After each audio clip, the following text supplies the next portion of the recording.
चरम तीर्थंकर समण भगवान महावीर का शासन सदा जयवंत रहे। वीतराग परमात्मा आत्मज्ञानी अनंत उपकारी सद्गुरुदेव और आगमवाणी को भाव वंदना। उपस्थित भव्य आत्माओं की भव्यता को प्रणाम। संवत्सरी का महापर्व पर्युषण का अंतिम दिवस इतना महत्वपूर्ण दिवस है यह कि अगर कोई व्यक्ति वर्ष भर भी प्रमाद में रहा हो, मूर्छा में रहा हो, बेभान रहा हो, मदहोश रहा हो, सांसारिक क्रियाकलापों में मदमस्त रहा हो, उसे वर्ष भर में कभी अपने आप की याद भी न आई हो, कभी आत्मशुद्धि का भाव भी न जागा हो, तब भी अगर आज के दिन भी भाव जाग जाए, आज के दिन भी व्यक्ति यह संकल्प कर ले कि मैं अपने सारे दोषों का प्रायश्चित करता हूं, दोषों का प्रक्षालन करता हूं, तो यह आज का दिन भी उस व्यक्ति को वर्ष भर के सारे ही अतिक्रमणों का प्रतिक्रमण करने का सुअवसर देता है। इतना महत्वपूर्ण दिन है यार कि इस एक दिन की आराधना से भी एक व्यक्ति अपने पूरे जीवन भर का उद्धार कर सकता है। यह एक वार्षिकी आराधना का दिन है। प्रभु महावीर का मार्ग, प्रभु महावीर की धर्म देशना आत्मा के दोषों की मुक्ति की साधना की बात करती है और अनादि काल से जिन विषयों में हम, जिन वासनाओं में हम रचे बसे हैं, उनसे निवृत्त होने की बात करती है।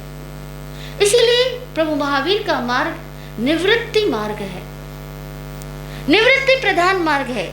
यहाँ सांसारिक प्रवृत्तियां नहीं होती, यहाँ आध्यात्मिक शुद्धि के लिए व्यक्ति को सांसारिक प्रवृत्तियों से विरमण साधना होता है।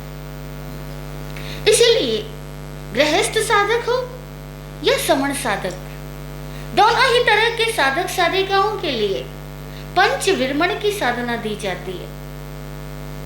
पंच दोषों से विरमित होने की साधना दी जाती है। प्राणातिपात विरमण, वृषावाद विरमण, अदत्तादान विरमण, मैथुन विरमण, इच्छा परिमाण अथवा परिग्रह विरमण की साधना। इन पंच विरमण की साधना के द्वारा एक व्यक्ति अपने आप को इस संसार से निर्लिप्त करता है। संसार में रहता हुआ संसार से निर्लिप्त होना यानी इतनी मानसिक परिपक्वता की जरूरत है, मेंटली मैच्योरिटी और इमोशनल मैच्योरिटी की जरूरत है, ताकि हमारे अंदर से सारी आसक्ति के बंधन दूर हो जाए, जकड़ पकड़ दूर हो जाए। सवाल उठता है कई लोगों के भीतर, क्या इस एक दिन की आराधना से हम वर्ष भर के सारे पापों का प्रायश्चित कर सकते हैं? तो क्या सारे पापों का फल हमें फिर नहीं भोगना पड़ेगा? ऐसा संभव है? और अगर ऐसा संभव है तब तो बड़ा आराम है, क्योंकि एक साल पाप करो और एक दिन में प्रक्षालन कर लो। क्योंकि हमारी ये जो सदी है वो हर बात में इतना मस्त लॉजिक ढूंढती है और इतना मस्त अपनी सुविधा का साधन ढूंढती है कि अगर एक दिन के प्रतिक्रमण से वर्ष भर के पापों की शुद्धि हो जाती है, तब क्या चिंता करना। साल भर पाप करो, एक दिन प्रायश्चित कर लेंगे, सब पाप खत्म हो जाएंगे। और ये तर्क उठना स्वाभाविक भी है, क्योंकि जब ये बात कही जाती है कि एक दिन की आराधना से वर्ष भर के पाप समाप्त हो सकते हैं, तो सवाल उठ जाता है कि फिर तो एक ही दिन महत्वपूर्ण है, बाकी दिनों की क्या जरूरत। हर दिन साधना आराधना भक्ति करने वाले लोग कहीं टाइम वेस्ट तो नहीं कर रहे। वो लोग साल भर करके जहां पहुंचेंगे, हम तो एक दिन से ही पहुंच जाएंगे। क्वेश्चन उठना बहुत स्वाभाविक है। तो इस क्वेश्चन के दो हिस्से हुए। पहला हिस्सा तो यह कि क्या एक दिन की आराधना से साल भर के दोषों की शुद्धि हो सकती है, हो सकती है। आप लोगों को क्या लगता है, जो ये साधु महात्मा लोग बोलते हैं वो सच बोलते हैं या ऐसे ही सच बोलते हैं? हाँ, या ऐसे ही कि एक दिन की आराधना से शुद्धि हो जाएगी? क्या लगता है, कुछ है भरोसा? हाँ, हो सकती है ना? कितने लोगों को लगता है कि एक दिन की आराधना से हम वर्ष भर के पापों से मुक्त हो सकते हैं? जिनको लगता है कि हो सकते हैं वे लोग हाथ खड़ा करके बताएं।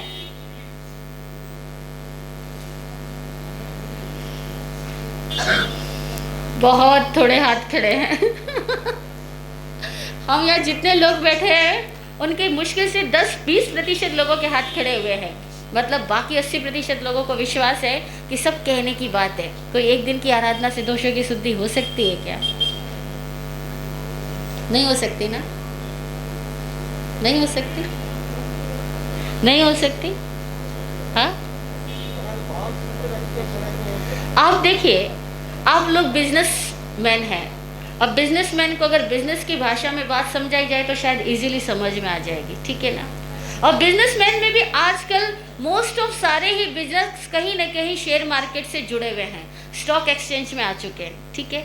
चाहे अब आप दालों का बिजनेस करते हो, चाहे आप सोने चांदी का बिजनेस करते हो, आपको कहीं ना कहीं तो शेयर मार्केट के साथ एवरी मोमेंट कनेक्शन है ही, ठीक है?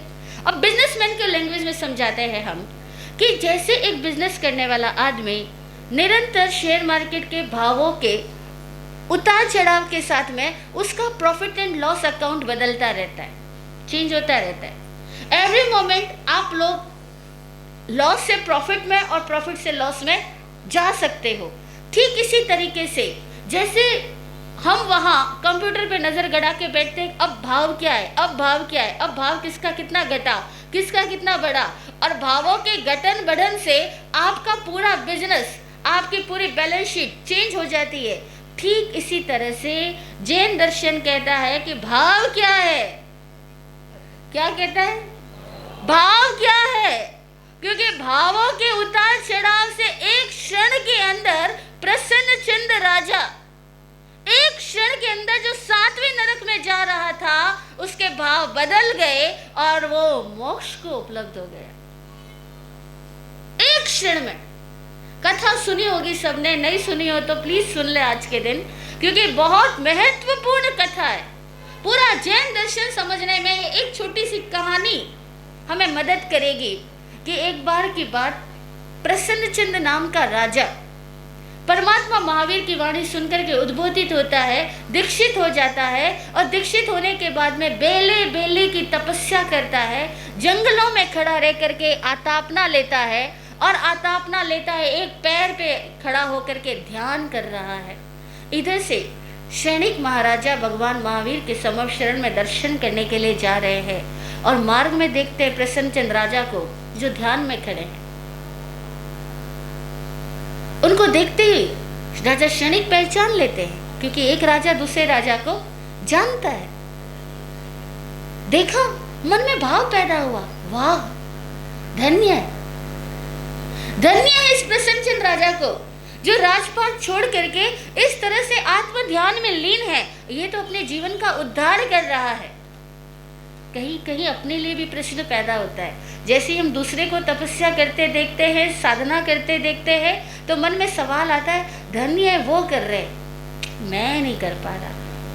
राजा क्षणिक के मन में भी ख्याल आया, और राजा क्षणिक परमात्मा महावीर के पास पहुंच रहे हैं। उनके साथ पूरा लाव लश्कर है, पूरी सेना है, अंतपुर के साथ दल बल के साथ वे जा रहे हैं। 2 सैनिक और जो राजा क्षणिक के खास है, हमेशा उसके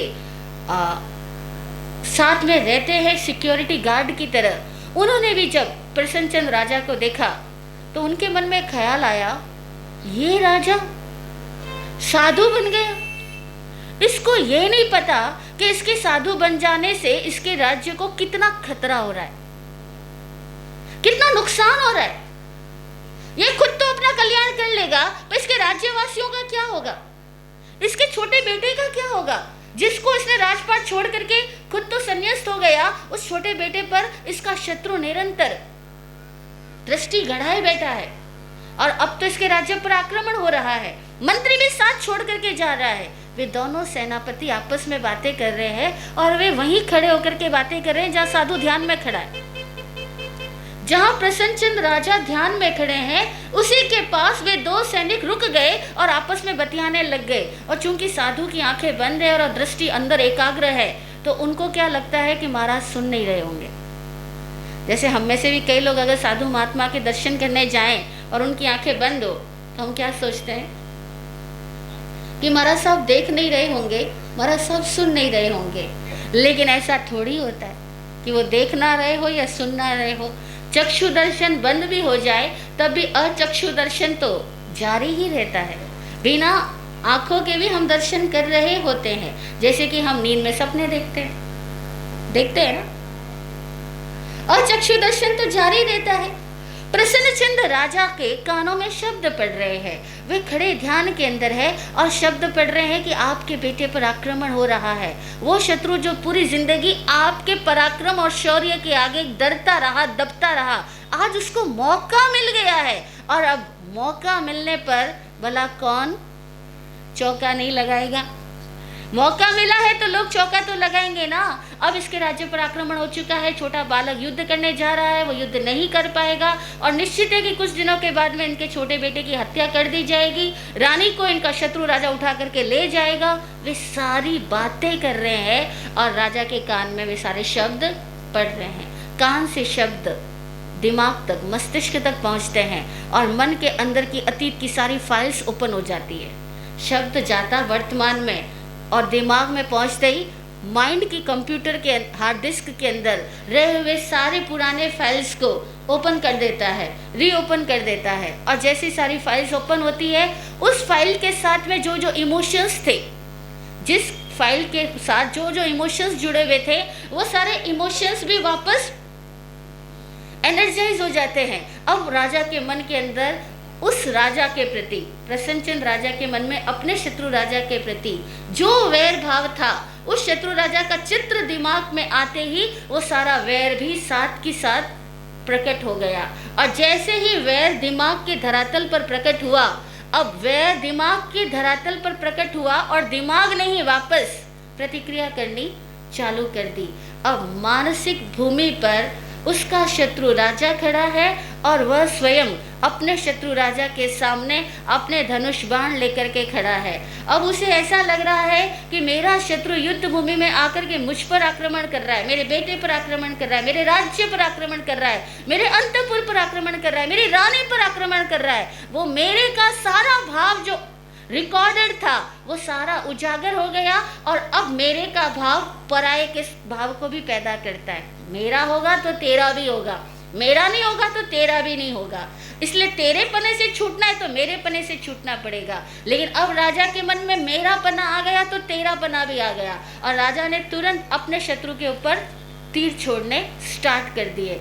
तीर छूटते जा रहे, लेकिन तर्कश से तीर अचानक खाली हो जाते हैं। जैसे ही तर्कश से तीर खाली होता है तो राजा को लगता है कि मेरे शत्रु को मुझे पछाड़ना तो है ही, और कुछ नहीं तो मेरे सिर पर जो मुकुट है, मैं इस मुकुट को उठा करके उस शत्रु राजा के ऊपर मार डालता हूँ। वो मुकुट उठाने के लिए हाथ जाता है और बाय चांस इतनी गहरी एकाग्रता और ध्यान में थे वो कि उस रौद्र ध्यान की धारा के अंदर उनका अभी वर्तमान में शरीर जहाँ ध्यान में खड़ा था, बाहर से तो देखोगे तो क्या लगेगा, धर्म ध्यान में है, शुक्ल ध्यान में है, महान तपस्वी है, बेले बेले का पालना करता है, ये राजा तो निश्चित तौर से स्वर्ग में ही जाएगा या मोक्ष को ही उपलब्ध होगा।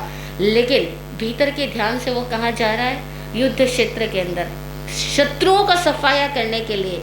इतनी घटनाएं उसके दिमाग में घट रही है और दिमाग के पास में समय अलग होता है और शरीर के पास में समय अलग होता है। शरीर का समय तो 1 घंटा 2 घंटा 3 घंटा बड़ा आराम से बिताता है और दिमाग युगों को, सदियों को 1 सेकंड के अंदर, कुछ ही पलों के अंदर दिमाग सदियों को जी लेता है, कुछ ही पलों के अंदर दिमाग वर्षों को जी लेता है, कुछ ही पलों के अंदर दिमाग बचपन, जवानी, बुढ़ापा सबको अतिक्रांत कर जाता है। अभी क्या हुआ, क्षणिक पहुंचा, शरीर से पहुंच रहा है। परमात्मा महावीर के दरबार में गया, परिक्रमा की, भगवान महावीर को वंदना की और वंदना करने के बाद बोला, बनते, जब मैं यहाँ आ रहा था मेरे रास्ते के अंदर राजा प्रसन्नचंद्र को, राज ऋषि प्रसन्नचंद्र को, क्योंकि अब वो ऋषि हो चुके हैं, तो राजर्षि प्रसन्नचंद्र को ध्यान मुद्रा में खड़े देखा। उनके चेहरे पर क्या तेज था, तप का तेज, क्या दिव्य आभा थी। उनको देखकर बहुत अहोभाव जागृत हुआ। भगवान आप मुझे बताएंगे कि अगर प्रसन्नचंद्र राजर्षि इस समय मृत्यु को प्राप्त हो जाए तो कौन सी गति में जाएंगे? इस समय मृत्यु को प्राप्त हो जाए तो वे कौन सी गति में जाएंगे? भगवान बोले, हे श्रेणिक, अगर प्रसन्नचंद्र राजर्षि इस समय काल धर्म को प्राप्त हो जाए तो वे 7वीं नरक का अनुबंध करते हुए 7वीं नरक के मेहमान बनेंगे। श्रेणिक के नीचे से धरती खिसक गई। उसको ये बात जरा भी समझ में नहीं आई, क्योंकि उसके समझने का और हमारे समझने का लेवल बहुत फिजिकल है और परमात्मा के कहने का लेवल स्पिरिचुअल है।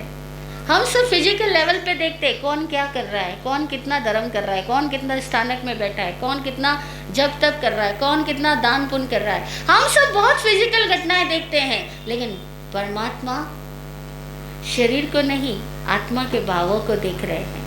वे कह रहे कि इस समय अगर ये मरता है तो 7वीं नरक का मेहमान बनेगा।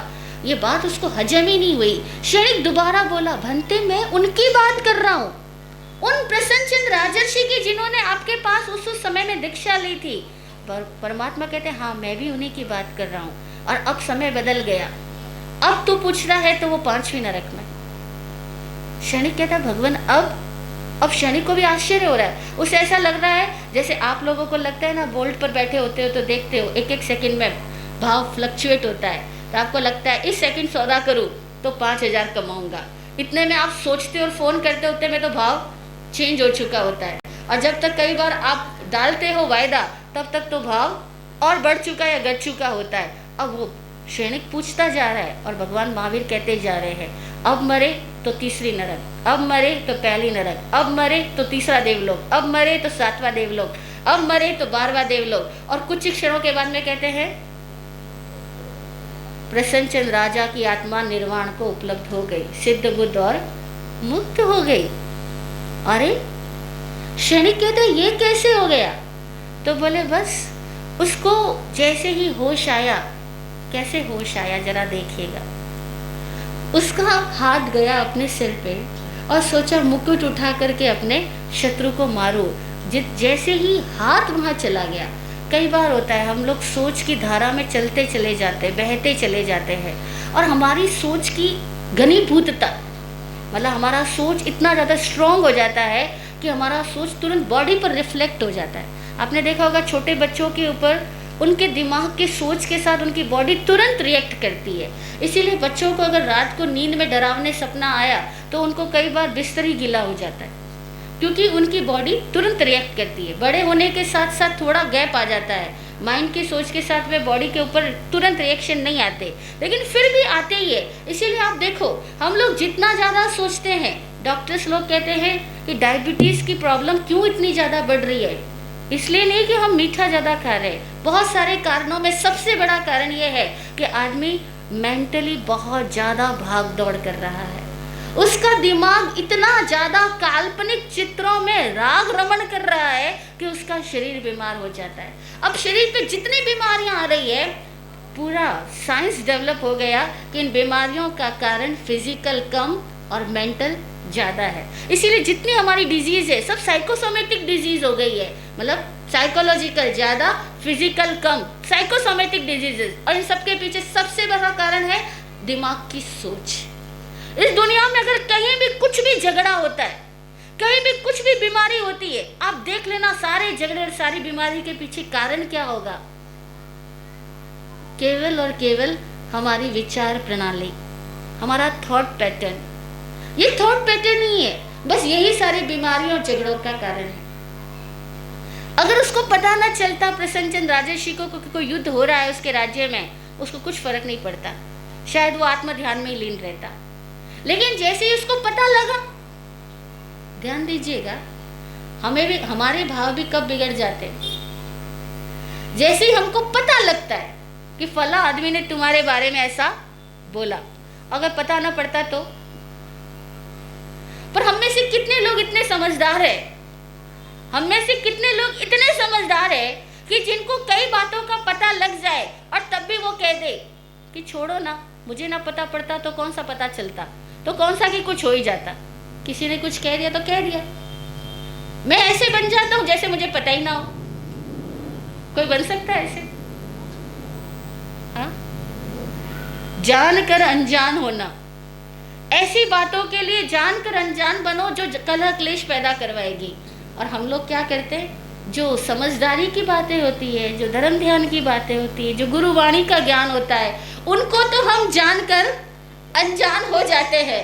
और जो झगड़ा फसाद की बातें होती है उनको जरा भी जान ले तो पूरी जानने के लिए हमारे कान दिन रात बेचैन रहते, खुले रहते हैं, किसी ने क्या कहा, बस यही हमारा दिन रात सब्जेक्ट चालू रहता है। इसको कहते हैं आश्रव। यह आश्रव खुला रहता है और ये आश्रव अगर बंद कर दे, संवरित हो जाए, कोटेड हो जाए, जाने दो। कोई कहता है तो, कोई झगड़ा भी कर रहा है तो बोलो जाने दो, झगड़ा करने वाला है, करने दो, झगड़ा सारा झूठा है। झगड़ा झूठा है, मान सकते हो आप कि झगड़ा झूठा है? प्रेम सच्चा है, झगड़ा झूठा है, कौन मानता है?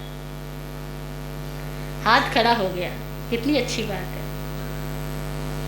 प्रेम सच्चा है, झगड़ा झूठा है। आप देख लो, 24 घंटे झगड़े में रह सकते हो क्या? और कितने 24 घंटे झगड़े में रह सकते हो? हाँ? और प्रेम में जिया जा सकता है, झगड़े में जिया नहीं जा सकता।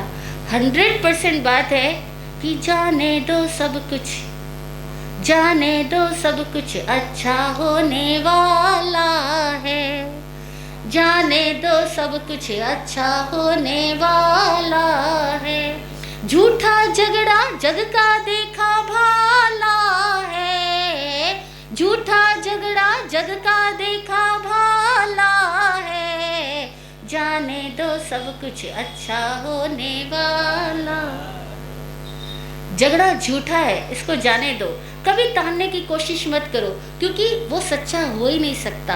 आदमी का प्यार ही सच्चा है, दिल का विश्वास ही सच्चा है। ये बात जिसको समझ में आ गई उसके जीवन में संवत्सरी घटित हो गए। प्रेम है तो क्षमा स्वयमेव आ जाएगी। प्रेम सबसे बड़ी घटना है जिंदगी की। लोग कहते हैं क्षमा करना कोई आसान बात है, क्षमा क्या किया जा सकता है, और कर भी दे तो कौन सा कि दिल बदल जाएगा। मैं कहती हूँ क्षमा भी मत करो, आप बस अपने प्रेम के स्वभाव को खत्म मत होने दो, दिल के प्रेम को मत जाने दो, अपने दिल के प्रेम को किसी तरह के आंधी तूफान में नष्ट मत होने दो। अगर प्रेम बरकरार रहा तो क्षमा तो स्वयमेव रहेगी। क्षमा करने की जरूरत ही नहीं, जहाँ प्रेम होता है वहाँ क्षमा खुद ब खुद होती है। माँ को प्रेम होता है बच्चों से, वो बच्चों के प्रति सहज क्षमा रखती है। वो कभी क्षमा करती थोड़ी है बच्चों को, लेकिन उसका सहज स्वभाव ही होता है कि माँ अपने बच्चों को सहन करती ही है, पिता अपने बच्चों को सहन करते ही है। क्यों करते हैं? क्योंकि उनको अपने बच्चों से प्रेम है। गुरु लोग संग को सहन करते ही है, सबको सहन करते ही है। क्यों सहन करते हैं? क्योंकि उनको प्राणी मात्र से प्रेम होता है। जब प्रेम होता है तो क्षमा स्वभाव होती है, और जिनका स्वभाव क्षमा होती है ऐसे गुरुओं को हमारे यहाँ क्षमा क्षमण कहा जाता है कि क्षमा श्रमण है। क्यों? क्योंकि इनका स्वभाव ही क्षमा है। ये क्षमा करते नहीं है, क्षमा इनसे होती है क्योंकि इनके अंदर प्रेम मौजूद है। प्रसन्नचंद राजर्षि, उसका जैसे ही ध्यान गया, भाव शरीर के साथ जुड़ गया और शरीर ने हाथ उठाया, सिर पर से मुकुट उठा करके फेंकने के लिए पुरानी कल्पना में चले गए थे, पास्ट को जी रहे थे। अब वे क्या कर रहे थे? अतिक्रमण कर रहे थे। अतिक्रमण क्या था कि वर्तमान को भूल गए और भूत में चले गए। भूत में चले गए थे, ये नाम था अतिक्रमण का। और तब उस अतिक्रमण के कारण से उनका निरंतर व्यतिक्रम, अत्याचार और अनाचार हो रहा था। लेकिन एक एक क्षण के अंदर जैसे ही हाथ गया सिर पे, ख्याल आया, ओहो बाल तो मुंडा लिए। संवत्सरी आती है तब तक सारे साधु साध्वी अपना सिर लोच कर चुके होते हैं, अरे बाप रे बाल ही नहीं है, किस मुकुट को उठा करके फेंक रहा हूँ, मैं तो साधु बन गया, मैं तो बदल चुका हूँ। क्या ख्याल आया, मैं तो बदल चुका हूँ। एक बात पूछूं, आज संवत्सरी आप सब आराधना कर रहे हो, आप अपने आप को कह सकोगे मैं तो बदल गया हूँ? कह सकोगे? आप में से बहुत लोग हैं जिन्होंने 7 दिन पिछले लगातार 7 दिनों से प्रवचन सुन रहे हो। आप में से बहुत लोग हैं जो लगातार पिछले 1.5 महीनों से प्रवचन सुन रहे हैं। बीच में 4 दिन की छुट्टी हुई होगी, बाकी सब लोग बहुत लगातार आ रहे हैं। आपको लगता है, आप कह सकते हो कि मैं तो बदल गया? कितने लोग कह सकते हैं कि मैं तो बदल गया? हाँ, चाहे थोड़ा भी बदले, कह तो सकते हो। अरे हाथ खड़े करके बताओ, कह सकते हो कि नहीं कह सकते? कोशिश चालू है, लेकिन बदले हो ना।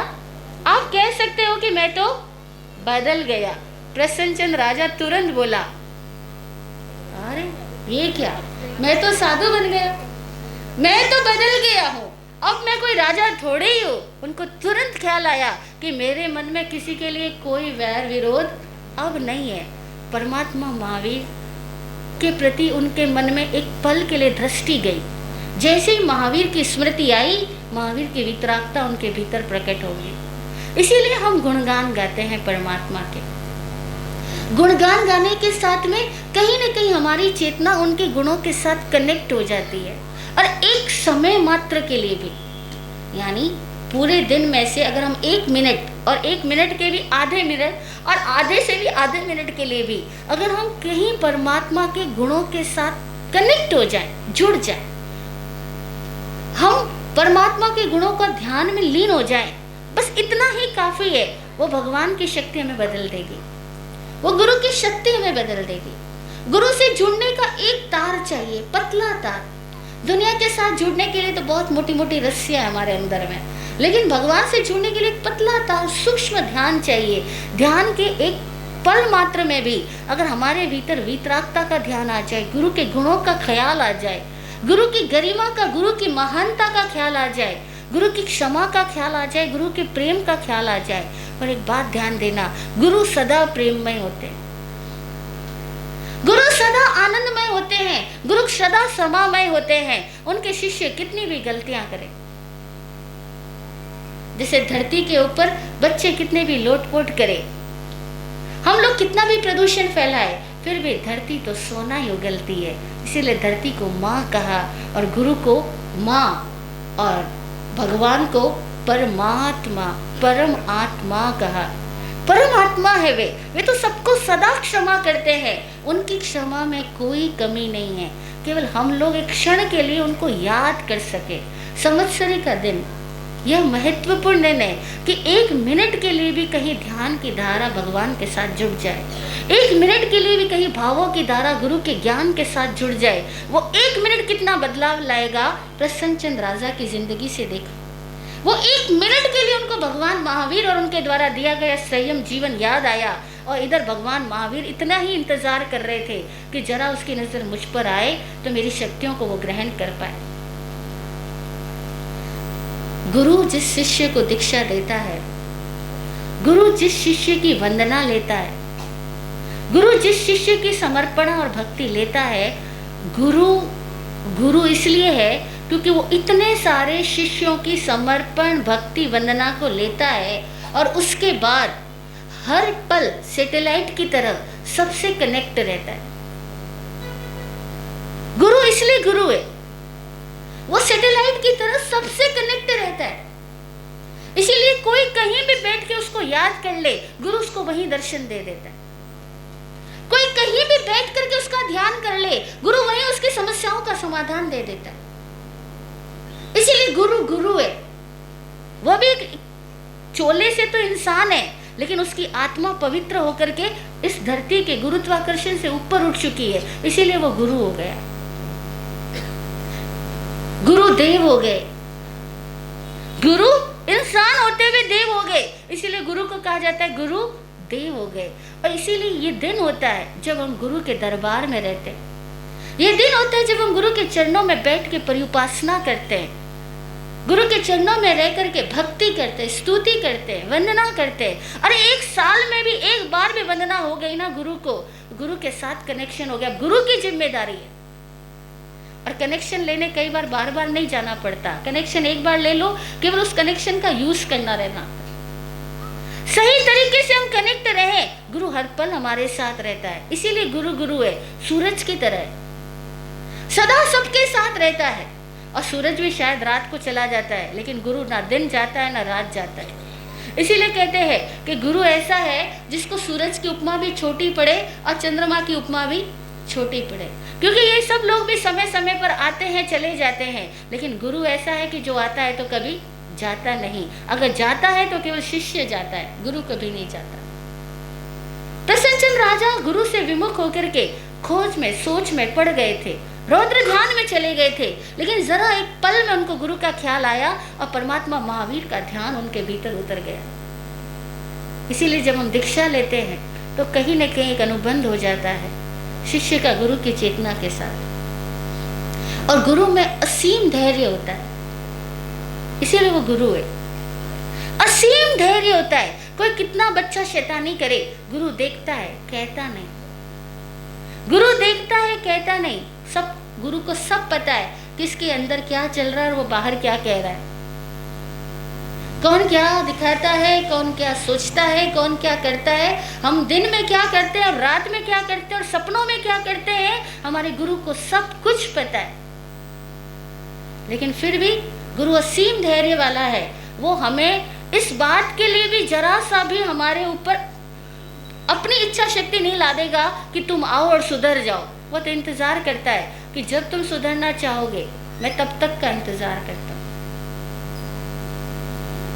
गुरु के पास अनंत धैर्य है और वो शिष्यों की प्रतीक्षा करता है कि ये कब जागे, कब आए। अब हैरान होगे, ये दुनिया बिल्कुल उल्टी दुनिया है। या इस दुनिया के अंदर लोग कहते हैं भगवान मैं तुझे खत लिखता पर पता तेरा मालूम नहीं, है ना।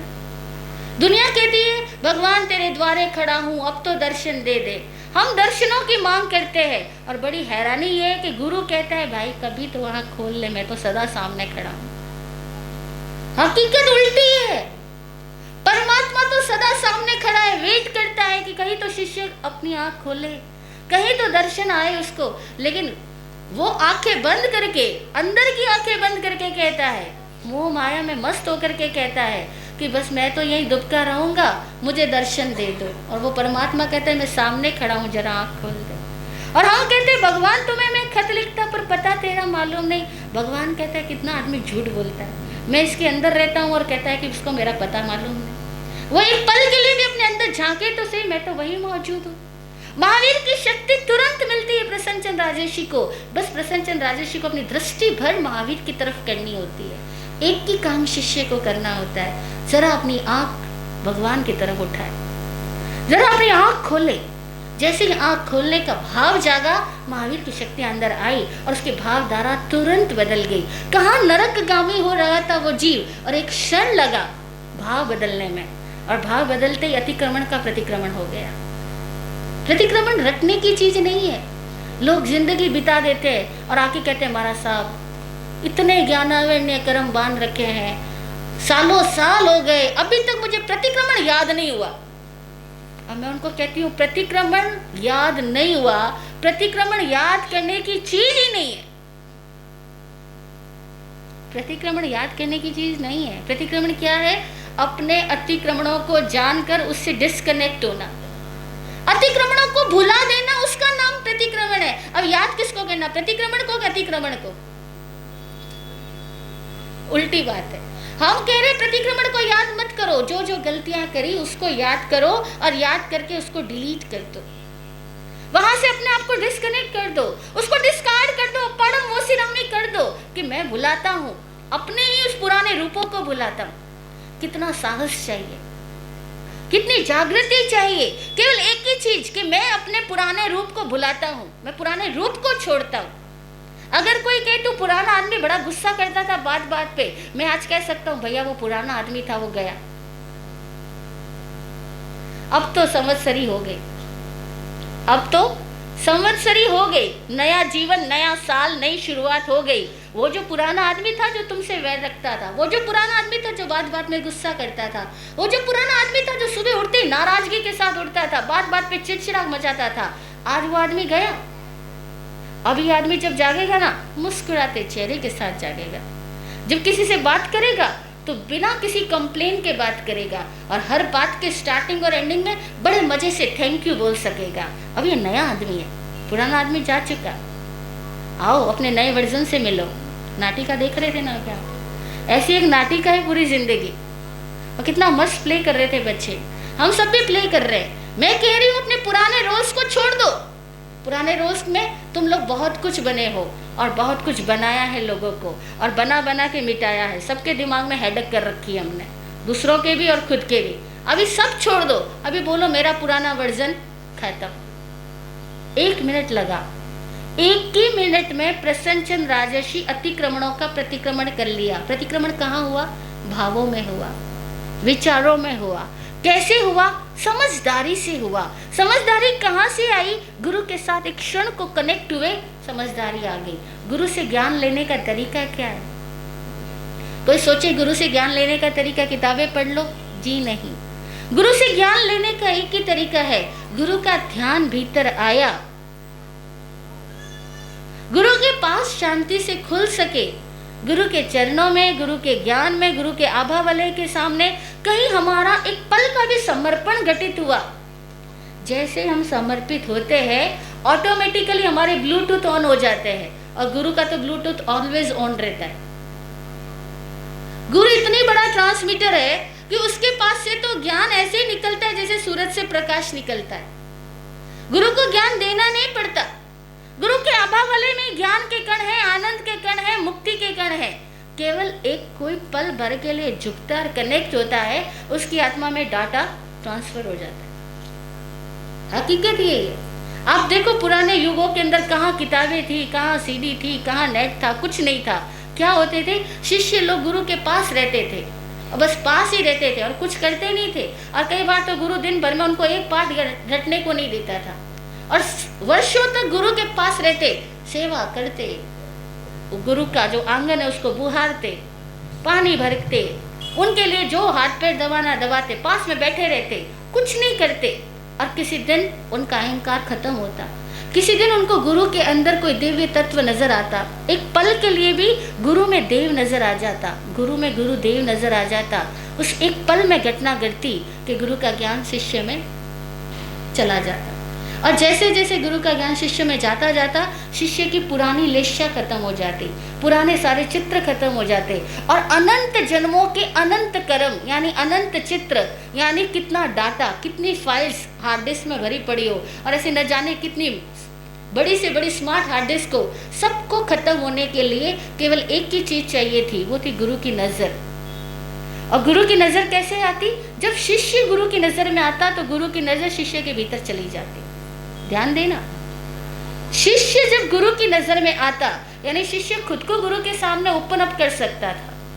जिस दिन शिष्य अपने आप को गुरु के सामने ओपन अप कर ले, दिगंबर हो जाए, बच्चे की तरह हो जाए, गुरु के सामने फेसलेस हो जाए, कोई अपना झूठा चेहरा मेकअप ना रखे। हम दुनिया भर के सामने मेकअप रखते हैं, एक गुरु का दर ऐसा रखना जहाँ कोई मेकअप की जरूरत ना हो, जहाँ जैसे अंदर हो वैसे बाहर। अरे हिंसा भी करके आ गए अर्जुन माली, लेकिन गुरु के सामने आया तो ओपन है, करके आया हूँ, हिंसा हूँ, हिंसक हूँ, स्वीकार कर रहा है। जैसे गुरु के सामने स्वीकार किया, परमात्मा को कितनी देर लगी उसको बदलने में। आप सोचो, आज सुबह अर्जुन माली आता है और शाम तक वो मुनि बन जाता है। अब हमारा रिवाज तो कहते हैं प्रतिक्रमण के पाठ याद ही नहीं किए तो दीक्षा नहीं हो सकती। अब उसने कौन से प्रतिक्रमण के पाठ याद किए होंगे? जरा ख्याल करो, कोई पाठ याद करने की चीज नहीं है प्रतिक्रमण। प्रतिक्रमण का मतलब है अपने अतीत के अतिक्रमणों से लौट आओ, खुद में आ जाओ। बाहर खेल रहे थे, बच्चे होते हैं ना, कई बार आपने देखा होगा यहाँ बीच के ऊपर शाम के टाइम में सारे बच्चे चले जाते हैं और वो गीली मिट्टी होती है उसे घरौंदा बनाते हैं, तरह तरह के अपने अपने घर बनाते हैं, और फिर वो बच्चे आपस में लड़ते भी हैं, तूने मेरे घर को कैसे तोड़ दिया, तूने मेरे घर पे पैर कैसे लगा दिया, तूने खिड़की मेरे घर की तरफ कैसे खोल दी। यहाँ तो बड़े लोग भी कोर्ट केस कर देते इतनी सी बात पे। कि तूने खिड़की मेरे घर की तरफ कैसे ले ली, खिड़की उस तरफ ले। तो इतने वो बच्चे लड़ते हैं, इतने लड़ रहे होते हैं, और इतने में शाम को माँ आवाज दे दे, चलो जल्दी दिन छुप गया, अपने अपने घरों में आओ। जिन घरोंदों के लिए वो बच्चे लड़ रहे थे, एक पल नहीं लगाते, वे खुद अपने पैरों से अपने घरोंदों को तोड़ते हैं और अपने घर में लौट आते हैं। ये संवत्सरी का दिन यही कहने आता है कि कितने घरोंदे बनाए दिमाग में, बाहर नहीं। बाहर के घरों को तोड़ने की बात नहीं कर रही मैं, कितने घरोंदे दिमाग में बनाए हैं, कितने लोगों को दोस्त बनाया, कितने लोगों को दुश्मन बनाया, कितनों को अजीज बनाया, कितनों को बेकार बनाया, किसके लिए क्या क्या ओपिनियन दिए, किसके लिए क्या क्या रिमार्क्स दिए हैं, किसके लिए अपने दिल के अंदर कैसे कैसे अकाउंट्स खोल रखे हैं, और कितने लोगों की कमियों और बुराइयों का डाटा इसमें सेव कर रखा है। कितने लोगों ने कहा क्या गलतियां बोली थी, क्या क्या गलतियां की थी, सारा डाटा हमारे अंदर सेव है। जरा मौका पड़े ना तो एकदम हम खोलेंगे और कहेंगे उस साल तुमने ये किया था, उस साल तुमने ये बोला था, तुमने अब तक मेरे साथ क्या क्या किया, मुझे सब याद है। जब बेटे की शादी हुई थी तब मुझे ये नहीं दिया था, जब बेटे की शादी हुई थी तब मुझे ये नहीं दिया था, क्या क्या नहीं दिया था, सब याद है। बहनों को गिनाने को कहो ना, सब गिरा देंगे। ससुराल से कितना मिला था, मायके से कितना मिला था, किसने क्या लिया, किसने क्या दिया, मैंने कहा क्या दिया, वापस मुझे कहा कितना कम मिला, सब डाटा अंदर में कलेक्ट है। ये सारे कलेक्शन को छोड़ना प्रतिक्रमण है। कर लोगी? हाँ, कर लोगी प्रतिक्रमण? कोशिश करेंगे, कह रहे कोशिश जारी है। सब पॉलिटिशियन वाली लैंग्वेज बोलते हैं कि कोशिश जारी है। यहाँ कोशिश से काम नहीं चलता भाई साहब। हमारे विराट गुरु जी के सामने अगर हम बोल देते ना कि कोशिश करेंगे, गुरु जी कहते मतलब नहीं करोगे। वो एक ही बात करते, कोशिश यानी नहीं करने वाले हो। क्योंकि कोशिश में पता है क्या होता है, हम अपने आप को फिर एक झुटलाते हैं, अपने आप को फिर एक अच्छा सा चेहरा देते, मेकअप देते। मेरा सब करना तो बहुत चाह रहा था, कोशिशें भी बहुत की थी पर हुआ नहीं। कभी गुस्सा करते वक्त कहते हो कोशिश करूंगा गुस्सा करने का, कभी कहा तुमने? हाँ, कोशिश करूंगी नाराज होने का, कभी कहा? कोशिश करूंगा लड़ाई करने की, कभी कहा? लड़ाई करने के लिए कोई कोशिश लगी तुमको? लगी? बताओ ना ईमानदारी से। लड़ाई करने की कोशिश कर रही हूँ, जरा बाएं ऊंची करने की कोशिश कर रही हूँ। हाँ, जब लड़ाई ऑटोमेटिक होती है, जब गुस्सा ऑटोमेटिक होता है, तो यहाँ क्यों नहीं? हम जानबूझ करके अपनी पुरानी चीजों को ईमानदारी से छोड़ना नहीं चाहते, हम पकड़े रखना चाहते हैं लड़ाई की बातों को। और प्रतिक्रमण क्या है समझना, जैसे बच्चे अपने घरोंदे छोड़ करके अपने घर लौट आते हैं, ऐसे ही संवत्सरी का दिन आता है कि अपने जहाँ जहाँ चित्त बिखेर रखे हैं, जहाँ जहाँ चित्त में कषाय इकट्ठा कर रखा है, जहाँ जहाँ लोगों के प्रति सारे ओपिनियंस रंग भर रखे हैं, उन सबको फाड़ डालो, पुराने सारे अकाउंट्स को ख़त्म कर दो और अपने आप में आ जाओ। और एक क्षण लगता है, मैं फिर कह रही हूँ, एक क्षण लगता है। प्रसन्नचंद राजर्षि को एक ही क्षण लगा था, बस महावीर की तरफ दृष्टि उठी, महावीर का डाटा उनमें ट्रांसफर हुआ। महावीर की इच्छा शक्ति, भाव शक्ति, और हर गुरु की भाव शक्ति होती है कि उसके शिष्य की चेतना धरातल में ना गिरे, उसके शिष्य की चेतना जमींदोज ना हो, उसके शिष्य की चेतना में राग द्वेष आदि भारीपना न आए। हर गुरु अपने शिष्य की चेतना को ऊर्ध्व प्राण बनाना चाहता है, और वो बना सकता है, गुरु ही बना सकता है और कोई नहीं बना सकता। केवल एक की बात चाहिए, गुरु के सामने खुले हो जाना, खाली हो जाना, गुरु के सामने अपने दोषों को प्रकट करना। पर यहाँ तो ऐसी हालत है भाई साहब, क्या कहूँ, अगर मेरे पास कोई लोग आते भी है ना तो आके कहते हैं महाराज साहब उसमें इतना दोष है, उसमें इतना दोष है। मतलब जो आता है वो कन्फेस करता है, खुद का नहीं दूसरे का। जो आता है वो चिट्ठा खोलता है, खुद का नहीं दूसरे का। हर आदमी दूसरे की कमियां बताने के लिए आता है और अपने गुणों की तारीफ करके चला जाता है, और हम समझ जाते हैं कि ये आदमी यहाँ भी मेकअप ही कर रहा है। भाई दुनिया के सामने मेकअप करना जरूरी है, यहाँ तो मेकअप मत करो। एक स्थान तो हो जहाँ हम सच्चे रह सके, हम अच्छे बने न बने, हम सच्चे बने। अच्छे बनना आसान है, सच्चे बनना बहुत मुश्किल है, हमें ऐसा लगता है ना? नहीं, लेकिन मैं सच कह रही हूँ, सच्चे बनना बहुत आसान है और अच्छे बनने के लिए बहुत पापड़ बेलने पड़ते हैं। अच्छे बनने के लिए सबको औपचारिकताएं निभानी पड़ती है।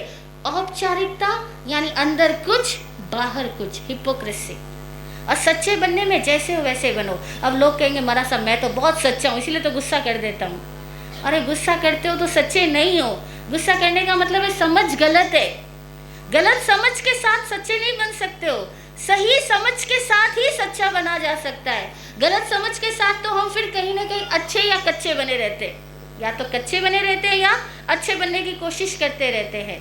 सही समझ में आदमी सच्चा होता है। और सही समझ का मतलब क्या है?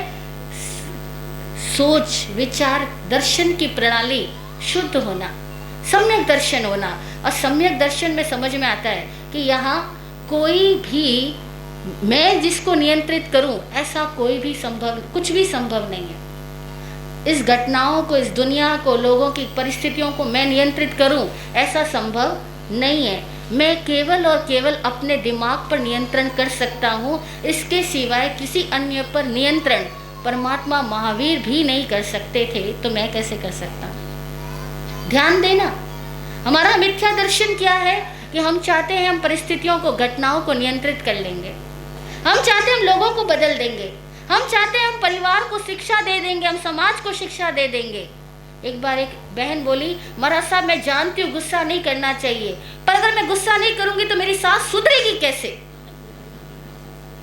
मैं तो उसको सुधारने के लिए गुस्सा करती हूँ। सच जैसे आपको हंसी आई, मुझे भी वैसी बहुत हंसी आई थी। मैंने कहा फिर क्या हुआ, तेरी सास कुछ सुधरी कि नहीं सुधरी? वो कह रहे सुधरी नहीं थी। वो सुधरी नहीं, सहम गई। सुधरी नहीं, सहम गई। ऊपर से अब नहीं बोलती है, अंदर ही अंदर बोलती है। और जो अंदर बोलता है वो और ज्यादा ध्वनि तरंगों को दूर तक फैलाता है, और ज्यादा विचार की, भाव की तरंगों को दूर तक फैलाता है और पूरे वातावरण को प्रदूषित करता है। गलत बोलने से ही वातावरण प्रदूषण नहीं होता, गलत सोचने से उससे ज्यादा खतरनाक तरीके से पर्यावरण प्रदूषित होता है। इसीलिए ये सोच को बदलना, क्या समझना, दूसरे को नियंत्रित नहीं किया जा सकता। अगर मेरा साम्राज्य कहीं है और मेरा सिक्का कहीं चल सकता है तो वो कहाँ चल सकता है? लोगों को सबको शौक है अपना सिक्का चलाने का, है ना? यहाँ तो सिक्के बट भी रहे हैं। अपना सिक्का चलाने का शौक है, आपका सिक्का कहाँ चल सकता है बताओ जरा? अरे अपने पे तो चलता ही नहीं, औरों पे कहाँ चलेगा? एक ही जगह है, वह है अपना दिमाग। हम केवल अपने दिमाग को बदल सकते हैं, दुनिया को नहीं बदल सकते। और सच कहती हूँ, दिमाग बदल गया तो दुनिया बदल जाएगी।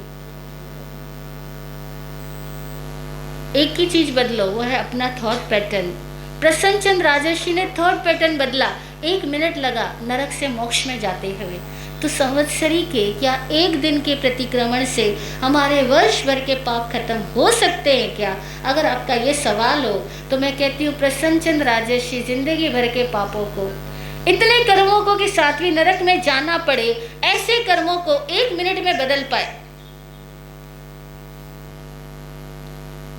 इससे बढ़िया दृष्टांत तो क्या होगा कि 1 मिनट में अगर प्रसन्नचंद्र राजर्षि 7वीं नरक का कर्म बांधता देवलोकों को भी अतिक्रमण करके मुक्त हो जाता है, हम भी हो सकते हैं, हो सकते हैं। लेकिन एक ही बात, स्पष्टता है,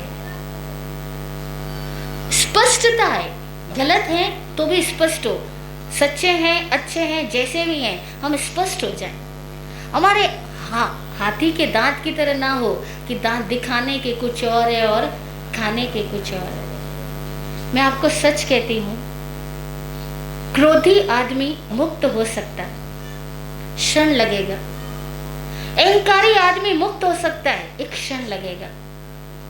अर्जुन माली क्रोधी था, एक क्षण लगा बदलने में, अर्जुन मुनि हो गया। बाहुबली अभिमानी थे, एक क्षण लगा अभिमान के गिरने में, अभिमान गिरा, मुक्त हो गए। लोभी आदमी भी कदाचित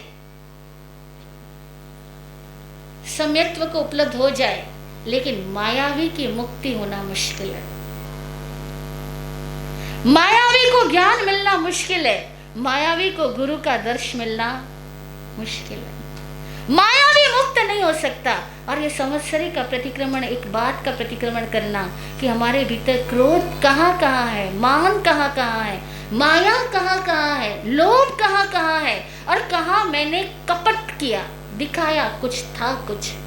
गुरुओं के आपने भी किया होगा, भगवान के दर्शन में जाकर के, मंदिरों में भी जाकर के माया की होगी। माया कहाँ रखी है उसका पता करना, क्योंकि जब तक माया का पर्दा है तब तक भीतर सूर्य की किरणें, गुरु की किरणें प्रकट नहीं हो सकती। इसीलिए इस माया पे काम करना बहुत जरूरी है, इसकी आलोचना करना। ये माया कैसे हमारे सारे रसायन को जहरीला बना देती है, सारे विचारों को, भावनाओं को जहरीला बना देती है। और ये जहर ऐसा सूक्ष्म रूप से काम करता है कि क्रोध का जहर तो उबलता है, प्रकट होता है, दिखता है, उसकी जलन महसूस होती है तो खत्म भी की जा सकती है। मान की जलन भी दिख जाती है, लेकिन माया की जलन दिखती नहीं।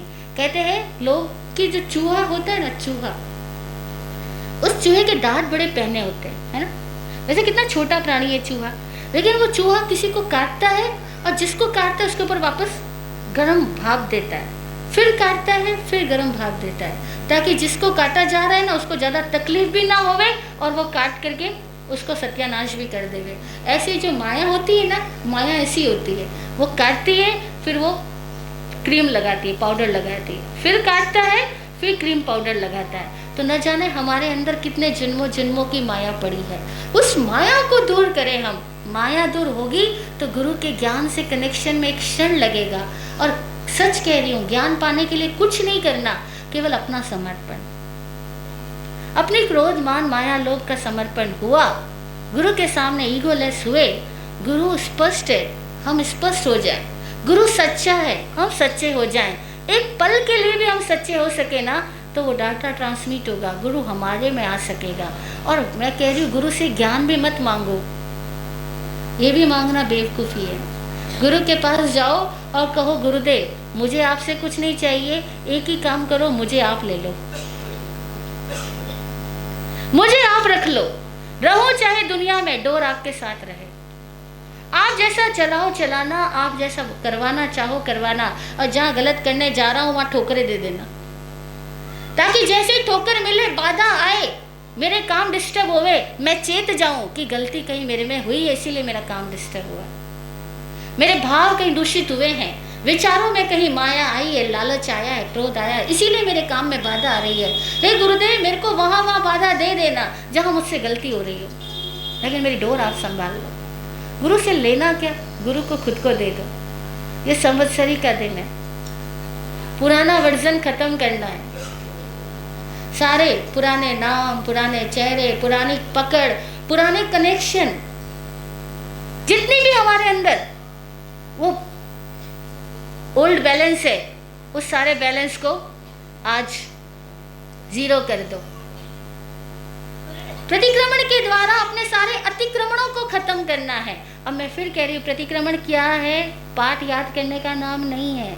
प्रतिक्रमण है पाठों के माध्यम से अथवा बिना पाठ के भी आप अपने अतीत में झांको, और अतीत में झांक करके जहाँ जहाँ हमने घरौंदे बनाए, जहाँ जहाँ क्रोध, मान, माया, लोभ के चित्र छाप छोड़ करके बैठे हुए हैं, जहाँ जहाँ हम पुराने को रिकॉर्ड्स करके बैठे हैं, उन सब को याद करके रिमूव करना, डिलीट करना, खत्म कर देना, मिच्छामि दुक्कडम कर देना, यानी किए हुए को अंडू कर देना। और जैसे ही हम किए हुए को अंडू कर देंगे, हमारा सारा अतीत का कनेक्शन खत्म होते ही पुराना स्वरूप, पुरानी इमारत ढह जाएगी।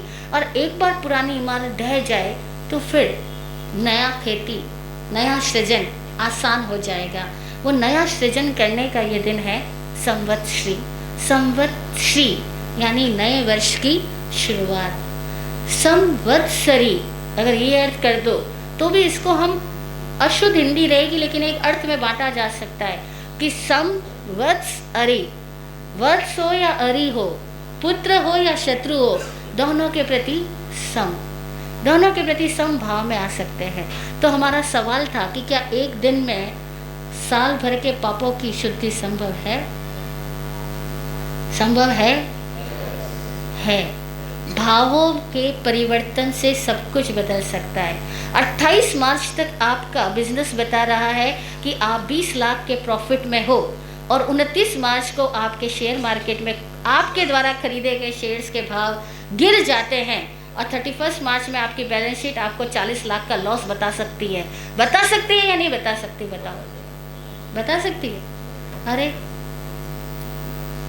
अगर एक दिन में एक पल के भावों से बैलेंस शीट प्रॉफिट का लॉस और लॉस का प्रॉफिट बता सकती है, तो हम साल भर में कितना भी किया हो, आज के दिन की परिपूर्ण आराधना से, पौषध आराधना से, उपवास आराधना से, प्रतिक्रमण आराधना से और प्रायश्चित आराधना से, और ध्यान दीजिएगा यहाँ जो आज प्रायश्चित होने वाला है उसमें आप सभी को रहना, इतना महत्वपूर्ण प्रायश्चित होगा। एक एक पद आपके पास किताब होगी, सबको किताब दी जाएगी, एक एक पद हिंदी में बोल करके हम खुद जानेंगे कि हमने कहाँ क्या किया, कहाँ क्या सोचा, कहाँ क्या बोला, और कैसे सबसे अपने आप को निस्सीही करना, डिस्कनेक्ट करना, कैसे खमत खामना करना, दूसरों के साथ में हुए अनुबंधों को समाप्त करना, कैसे मिच्छा में दुक्कड़म करना यानी किए हुए को अंडू करना, और कैसे अप्पाणम वोसिरामी करना यानी पुराने हमारे चित्त स्वरूपों को ही अपने में से खत्म कर देना, ओल्ड वर्जन की समाप्ति अप्पाणम वोसिरामी। ये 4 मंत्र की हम साधना करेंगे, निस्सीही, खमत खामना, मिच्छा में दुक्कड़म और अप्पाणम वोसिरामी। ये 4 वेद है, जैन दर्शन के 4 वेद है। इन 4 वेदों के द्वारा, इन 4 मंत्रों के द्वारा, इन 4 ग्रंथों के द्वारा, इस छोटे से 4 ग्रंथ मंत्र पद है, इनसे हम पूरा अपना अतीत को समाप्त करके अपने भीतर में आनंद और ज्ञान को उजागर करेंगे।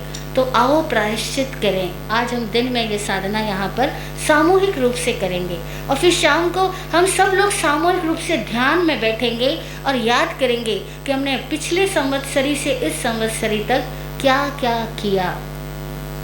अपना सारा अतिक्रमण याद करना है। तो अब आपको पाठ याद नहीं है, चिंता की ज़रूरत नहीं, बस बैठना यहाँ पर और अपने पास्ट में जाना। जैसे टाइम मशीन में जाते हैं, सुना होगा या कोई मूवी आदि में देखा होगा या कॉमिक्स में पढ़ा होगा। ये साइंटिस्ट की कुछ एक हाइपोथेसिस है, टाइम मशीन। वो कहते हैं उस टाइम मशीन में बैठ जाओ तो आप पिछले समय में जा सकते हो। प्रतिक्रमण इज जस्ट लाइक ऐसी ही एक विधि है जिसमें हम अपनी टाइम मशीन में जाएंगे, पास्ट में जाएंगे। जितना हमको याद आएगा हम सबको याद करेंगे, और याद करने के बाद में जहाँ जहाँ हमारा अपना चित्त छोड़ रखा है वहाँ से चित्त को रिमूव करेंगे, चित्त को वहाँ से हटाएंगे। और उसके बाद में उन सारे स्थानों में जो जो इमोशंस पैदा हुए थे पास्ट के प्रति, जहाँ जहाँ जो जो इमोशंस रहे, राग के रहे, द्वेष के रहे, कैसा भी इमोशन रहा, उस इमोशन को हम अपने अंदर से डिस्कार्ड कर देंगे, निकाल देंगे। उसके बाद क्या होगा, घटना कदाचित पुरानी याद आ सकती है क्योंकि वो मेमोरी पार्ट है, घटना याद आ सकती है, लेकिन जब कभी घटना याद आएगी तो उस घटना के साथ जुड़ी हुई संवेदनाएं अब नहीं रहेगी। ऐसा समझो, एक एग्जाम्पल से, आप में से किसी को दांत का दर्द हुआ 2 साल पहले, 2 साल पहले किसी को दांत का दर्द हुआ था, ठीक है। अभी आप उस दांत के दर्द को फील करो, याद करो,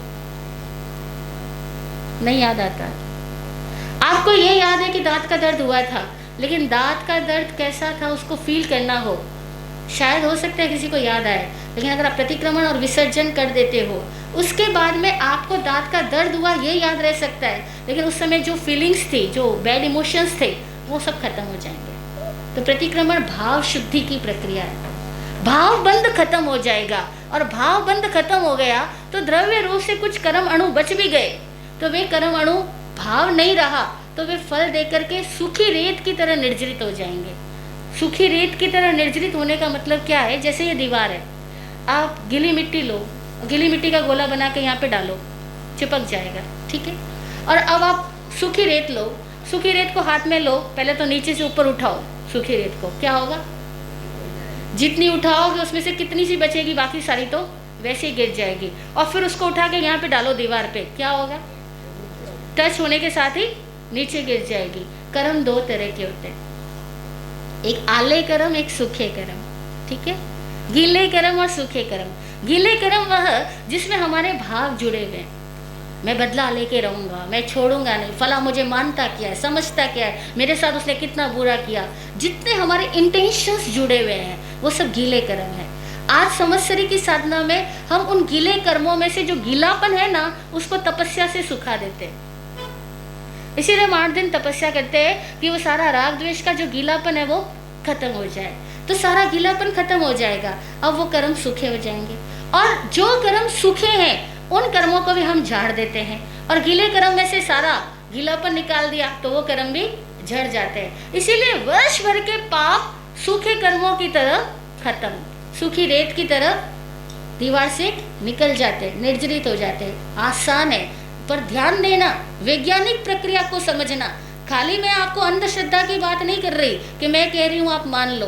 आप समझना कि आपके अंदर से वो भाव रसायन खत्म होंगे तो भी कर्म खत्म हो जाएंगे, और भाव मौजूद रहे किसी के प्रति, जो भी आपकी ओपिनियन दिल में बनी हुई है, दिल में बनी हुई है, खुद के प्रति, दूसरों के प्रति, किसी के भी प्रति, अगर वो धारणा की पकड़ मजबूत है तो वो कर्म गीला है, वो चिपका हुआ रहेगा। अब आप कहोगे भी मिच्छामि दुक्कडम, तो क्या होगा? वो ऊपर ऊपर हो जाएगा, मिच्छामि दुक्कडम, वो गीलापना तो खत्म हुआ ही नहीं, तो निकलेगा कैसे? लेकिन अगर आपने उस वहां से अपना भाव निकाल दिया और भाव निकाल करके कहो मिच्छामि दुक्कडम, ठीक ऐसे ही जैसे आपने माल खरीदा था लेकिन आपने तुरंत उसको किसी और के अकाउंट में डाल दिया, ट्रांसफर कर दिया, किसी और को बेच दिया, अब उसके भाव गिर गए, आपको क्या कष्ट? आपको कोई लॉस नहीं। इसी तरह से आप अपने अंदर से सारे उन भावों को निकाल दो, उसके बाद में वो कर्म कितना बचा? तो कहते हैं वो केवल कर्म केवल खोखा, अब खाली है, और खाली कारतूस किसी के ऊपर डालो तो कुछ भी नहीं होने वाला। लेकिन उस खाली कारतूस ना हो और पूरी वो पिस्टल के साथ में हो तो आदमी को मार डालता है। तो इंटेंशंस निकालना है हमको, तो सारे बैड इंटेंशंस रिमूव करने के लिए अंडरस्टैंडिंग की ज़रूरत है। और मैं समझती हूँ यहाँ बैठे हुए सारे लोग समझदार हैं और अपने आप को भी समझने की क्षमता रखते हैं। तो ये आज का दिन, पूरा दिन आत्म साधना का दिन है। हम अपने आप को समझेंगे और अपने पुराने कर्मों को रिमूव करेंगे, पुराने भावों को बदल देंगे। जैसे भाव बदला चित्र बदल गया, भविष्य बदल गया, भाव बदला भविष्य बदला। ठीक वैसे जैसे प्रसन्नचंद्र राजा का बदला था तो हमारा भी बदल जाएगा। अब एक सवाल और रह गया था, क्या? अगर एक दिन के प्रतिक्रमण से वर्ष भर के पाप खत्म हो जाते हैं तब तो फिर साल भर पाप किए जाओ ना, एक दिन कर लेंगे प्रतिक्रमण, क्या फर्क पड़ता है? कई लोग कहते हैं कर लो झगड़ा, बाद में तो मिच्छामि दुक्कडम बोलना ही है, क्या फर्क पड़ता है? देखो, जो ऐसा कहेगा कि मैं साल भर पाप करूँ ना, अगर एक दिन में खत्म हो ही जाने वाला है तो मैं फ्री हुआ, साल भर कर सकता हूँ पाप, तो जो ऐसा कह रहा है उस व्यक्ति का दर्शन गलत है, मिथ्या दर्शन है, रॉन्ग अंडरस्टैंडिंग है। वो अभी सोच रहा है कि पाप करता रहूं क्या फर्क पड़ेगा, तो उस व्यक्ति की चेतना बदलेगी नहीं। चूंकि चेतना नहीं बदलेगी इसीलिए उसके कर्म निष्फल नहीं हो सकेंगे। जब तक हमारा समझ शुद्धि ना हो, यानी मिथ्या दर्शन सम्यक दर्शन में ना बदले, तब तक प्रतिक्रमण से भी निर्जरा नहीं हो पाती है, तब तक प्रायश्चित संभव ही नहीं हो पाता है। और प्रायश्चित अगर हुआ यानी चित्त ही बदल गया, जब चित्त ही बदल गया तो पाप करने वाला चित्त लाओगे कहां से? और अगर पाप करने वाला चित्त पड़ा है यानी प्रायश्चित हुआ ही नहीं, और जब प्रायश्चित हुआ ही नहीं तो पुराने कर्म भी नहीं खत्म हुए और नए बांधोगे वो कर्म भी खत्म होने वाले नहीं है। कर्म खत्म तब होते हैं जब चित्त बदलता है, और चित्त के बदलने का नाम प्रायश्चित है। ठीक है, तो प्रायश्चित हो गया तो नए कर्म करोगे ही नहीं, करने वाला चित्त कहाँ बचा जो नया बुरा कर्म करेगा। और जब चित्त की विशुद्धि हो गई तभी हमारा भविष्य निष्फल होगा। और जितना भविष्य खत्म होता है भूत खत्म होता है, भूत खत्म होता है भविष्य खत्म होता है। जब दोनों की शुद्धि, भूत शुद्धि और भविष्य शुद्धि होती है तब हमारी आत्मा समय में आती है। समय में आने का नाम सामायिक है। सामायिक मतलब समय में जीना, आत्मा में जीना। आत्मा में सारा समय समाया हुआ है और इस समय में प्रवेश तब होता है जब भूत और भविष्य को हम प्रतिक्रमण के द्वारा भूत की निर्जरा करते हैं और प्रायश्चित के द्वारा भविष्य में कभी दोबारा ऐसा कर्म ना उत्पन्न हो सके ऐसी अवस्था प्राप्त करते हैं। और कायोत्सर्ग के द्वारा अपने आप को पूरा निस्संग और निर्लिप्त बना डालते हैं, तब दोबारा हमसे कोई गलती नहीं रहती। और अगर किसी व्यक्ति से परस्पर कोई संवाद में विवाद हो गया हो तो हम खमत खामना कह करके परस्पर ऋणानुबंधों से भी मुक्ति पा लेते हैं। जब व्यक्तियों से हमारा संवाद विवाद बन जाता है तो यहाँ हम खमत खामना बोलते हैं। और खमत खामना का मतलब कृपया आप मुझे सहन कीजिए, क्षमा गणी, please accept me as I am also accepting you as you are.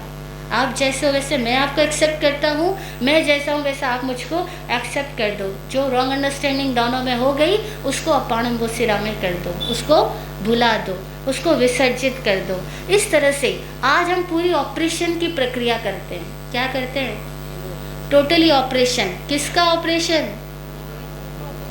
हाँ, मन में बनी गांठों का ऑपरेशन। शरीर की गांठों का नहीं कर रहे, मन की गांठों का कर रहे हैं। और हम सबको पता है कि मन में गांठें होंगी तो तन में भी प्रकट होगी, और मन में नहीं रहेगी तो तन में कहाँ से आएगी? बॉडी तो केवल रिफ्लेक्ट एक्शन करेगी। जो माइंड सोचेगा बॉडी उसका रिफ्लेक्शन देगी।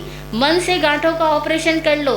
क्या किसी को लगता है कि मैं मरते समय कैंसर में मरूं, पैरालिटिक होकर के मरूं, बीमारियों से जाऊं, कोमा में पड़ा रहूं, बिस्तरों पे रह के चिल्लाऊं चीखूं, जिंदगी भर बड़ी मुश्किल से जो पैसा कमाया वो 1-2 दिन के ही डॉक्टरी इलाज में सब खत्म कर डालूं, पीछे मेरे बच्चों को सारा कर्जे में डुबा के मरूं? किसी को ऐसा मन में इच्छा है? है तो सही, किसी की इच्छा नहीं है। हाँ, कि मैं बीमारियों में मरूं? नहीं नहीं, किसी की इच्छा नहीं है ना, नहीं है। पक्की बात, पक्की बात। तो एक काम कर लो, मन का ऑपरेशन कर लो ताकि तन का ना करवाना पड़े। आज इतना महत्वपूर्ण दिन है, हम सबको अपने मन का ऑपरेशन करना है, मन की गांठों का शुद्धिकरण करना है, उत्तरीकरण करना है। तस् उत्तरीकरणेनम पायच्छित्तकरणेनम विसोहीकरणेनम विसलीकरणेनम पावड़म कमाणम निगारण ठाए ठामी कौसकम। ये आज के दिन की सारी साधना है कि हम सारे पुराने सवालों का उत्तरीकरण कर लें, प्रायश्चित कर लें, विशोधी कर लें, विशल्य ऑपरेशन, सारा शल्यों को बाहर निकाल दे और सारे पाप कर्मों को अपने अंदर से शुद्ध कर ले, निर्घातन कर ले। यही सारा दिवस की साधना है। तो आज आप सब तैयार है?